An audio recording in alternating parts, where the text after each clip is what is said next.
Welcome back, Rush Media Day. Thanks for being here. We got the Stansbury Stallions in the house. Coach Jason Walker and a few of his star players heading into 2026. Coach, I'll start with you. If you'll just give us a state of the union of the program right now, a week away from opening night, and maybe a highlight of the off season for this crew. Well, sure. I think one of the biggest things that I've seen in this off season is a group of guys that have really tried to, I guess, kind of form a bond with each other and just being able to, I guess, really buy into our program and what we're trying to get done here at Stansbury, and uh, and just being able to like kind of push everybody in the same direction. And I feel like that's going to be what really puts us in a different trajectory or direction versus maybe what it was our first year. I also feel like it's kind of really our first full year where I've been in with the program Yeah. and been here at the school, and right, so we're kind of getting that full circle of what it's like getting the whole thing from an off-season training and development and all that type of stuff. So I feel like these guys have bought in really well. Got a great senior class, a lot of skill kids, talent wise, and have a good opportunity to be able to kind of show for what they've been doing all season. Excellent. I guess let's start with kind of offensive philosophy. One of the best offenses in the state last year. Coach, can you tell us a little bit about the offensive coordinator, his personality as a coach, and kind of his philosophy as a play caller? Coach McMorris is a really, really good coach. Uh, has lots of energy, willing to do anything. So, I mean, he's always here helping me to get whatever I need done, and loves being able to coach these young men. And there's some coaches that just love doing football, right? But I think he genuinely loves being able to do right by his players and the students here. And I think that's kind of what sets him apart. I think if you ask any one of our boys, I guarantee you that they feel like they're loved by him, and they know that he'll do anything for them. And so, just as an example, I mean, we had a couple of kids that were needing help with grades during our fourth term, right, to make sure that they were eligible. Yeah. And I mean, he was here on a consistent basis, doing trackers with them, right, helping them with assignments, just all that type of stuff, right, just putting in that extra mile. So that's the kind of coach that he is. Excellent.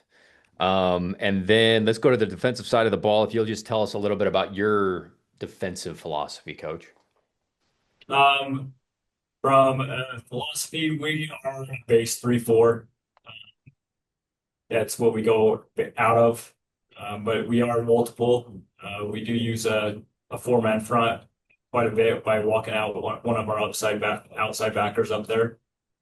So it just kind of depends on from week to week, what's going to give us kind of that best outcome as far as what we're facing. But it allows us to be able to be multiple fronts in there. We're a match zone concept, so not necessarily just drop into zones, but we're really trying to match receivers' routes and people within that zone. So. Okay, love it. Excellent. Let's start with Gunner, Coach. If you could just tell me about him and what separates him as a leader on this team. Uh, Gunner is, dude, he's one of those kind of kids that he is always going to do the right thing. And in everything that he does, he's always looking to be able to make sure that he's helping out in some way. He's always the one that's looking around wherever we're at practice or at a team function or a little service project, right? Like he's always looking for something that needs to be done and wants to be helpful from that standpoint. So he is kind of a quiet kid, but you know that he's always going to be doing the right thing. Okay, great. Gunner, can you kind of tell us about your brothers on the offensive line this year as far as experience back, maybe a guy or two who will help you anchor that group this year? Yeah, totally. Some of our returning starters, Daniel Rich, he's going into his junior year, and then Porter Knudsen, our left tackle, he's doing really good this year. He's going to be a senior. Um, I think those guys, and including me, are going to really help out this offense this year. Just having returning starters and having a returning coach is going to be really helpful for us this year. And can you give me a little information on what you think the run game will look like this year? A couple of runners who are following you guys and a little information on that group. Yeah, so we have a lot of good runners this year. Betty Baca, he is probably going to be like one of the core running backs. But for the offensive line, I would say our running game is really good this year. Just from experience at camps and team things that we've gone to in practice, I think we have a really good run game this year. And then who's a who's a D lineman when you guys are doing team that is one of the harder guys to block on the D line this year? I know nobody's hard for you to block, but just theoretically, who would somebody who would be hard to block a little bit? Um, I would say Amari Warren. Um, he has stepped up a lot, I would say. He's been to camps all summer and he's definitely got a lot more physical with the hands. Um, he's a lot faster off the edge, harder to block, but I would say he's gotten a lot better. And also Griffey Gilsdorf, he's been getting a lot better too. He's been going to camps and has really put himself in a better situation, I would say. So they're both getting a lot better. Okay, excellent. And then I'm going to also ask you about the quarterback, Brighton Roitzel, who's one of the top guys back this year in the whole state. Um, just your relationship with him, what you admire about him as a football player. Um, Amazing guy.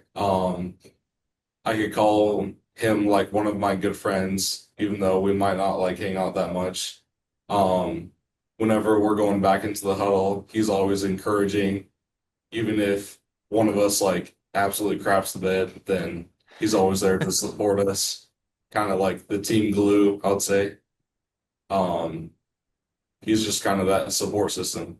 Okay, So yeah. excellent. Great stuff, Gunner. Let's go to Bronx Baker, coach, kind of the quarterback of your defense, it sounds like. Can you tell us a little bit about what separates him as a high school football player?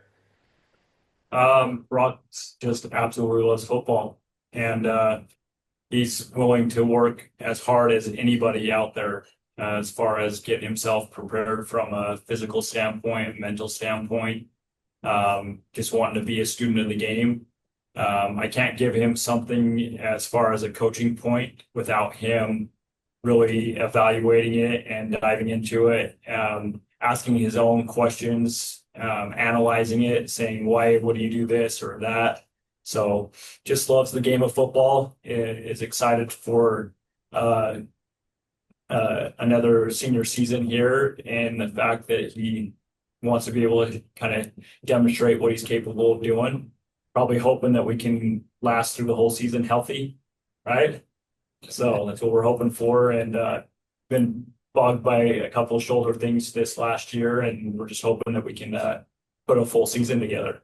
Okay, excellent. Bronx, what's been your favorite Friday night as a high school football player to this point? Can you think of a game, either your individual performance or where the team just kind of put it all together? Um, my favorite Friday night moment is definitely there's two games that come to mind. It's either and my junior season was cut short, so these are from my sophomore year. But sophomore year against Park City was a homecoming game, and we came out and they were undefeated up till then, and defense was just smacking that day. And we came out, we were hitting everybody. It was a lights out game. And or sophomore year against Crimson Cliffs, we actually lost that game. But I was playing outside the box. I played a lot of different positions like that game. It was just super fun. was like probably the funnest game. Like every play was just like I just had a massive smile on my face. Okay, love it. Who's a guy you don't want to see in an Oklahoma drill on this year's team, where when you guys meet, that it's a big impact collision? Who's a guy who can hit a little bit this year besides you? On the defensive side, you mean? Yeah, either. Uh, we got a lot of dogs this year. I'd say honestly, our whole box is dogs. We got Mappa Halu, dog. Wouldn't want to meet him. Benny Joyce, dog. Jackson Toth, dog. Austin Jacobson, dog. Uh, Drake Perkins, dog. We Dang, got Griffin Amari, dog. They're all dogs. dang. And is that DAWG?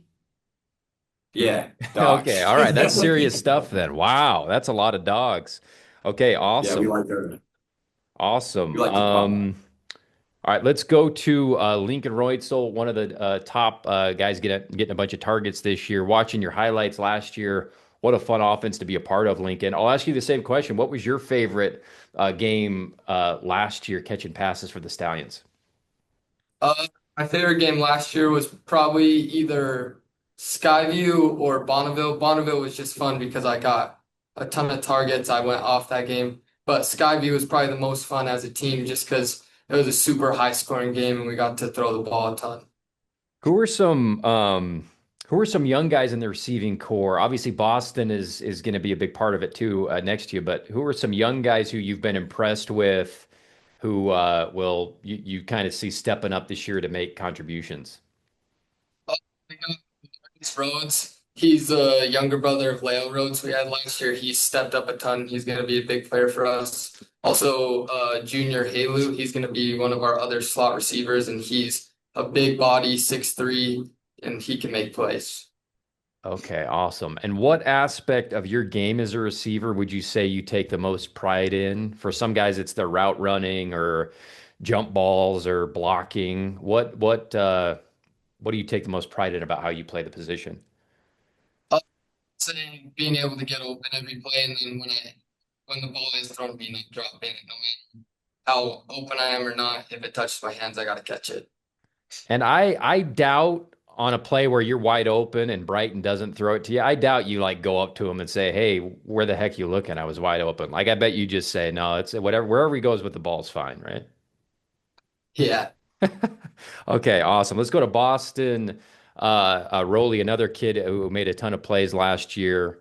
What's been the funnest part of your off season, Boston? Either sevens or camp or just a activity with the team. What's been a highlight this year?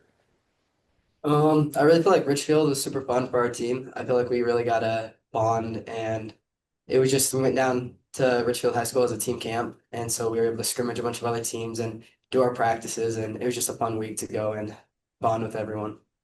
Okay, cool. And in context of region this year, it's always, a tough region. Give me kind of your excitement for competing with a lot of parity kind of every Friday night. What's your kind of outlook for Region 11 this year? I mean, I think we'll dominate, to be honest. I feel like we have a lot of guys coming back, and I feel like we're all getting really close, and we're really competitive and really wanting to go for it all this year. So. Which this is a media day question that you might need to answer politically, but I'm just curious, what game do you most look forward to?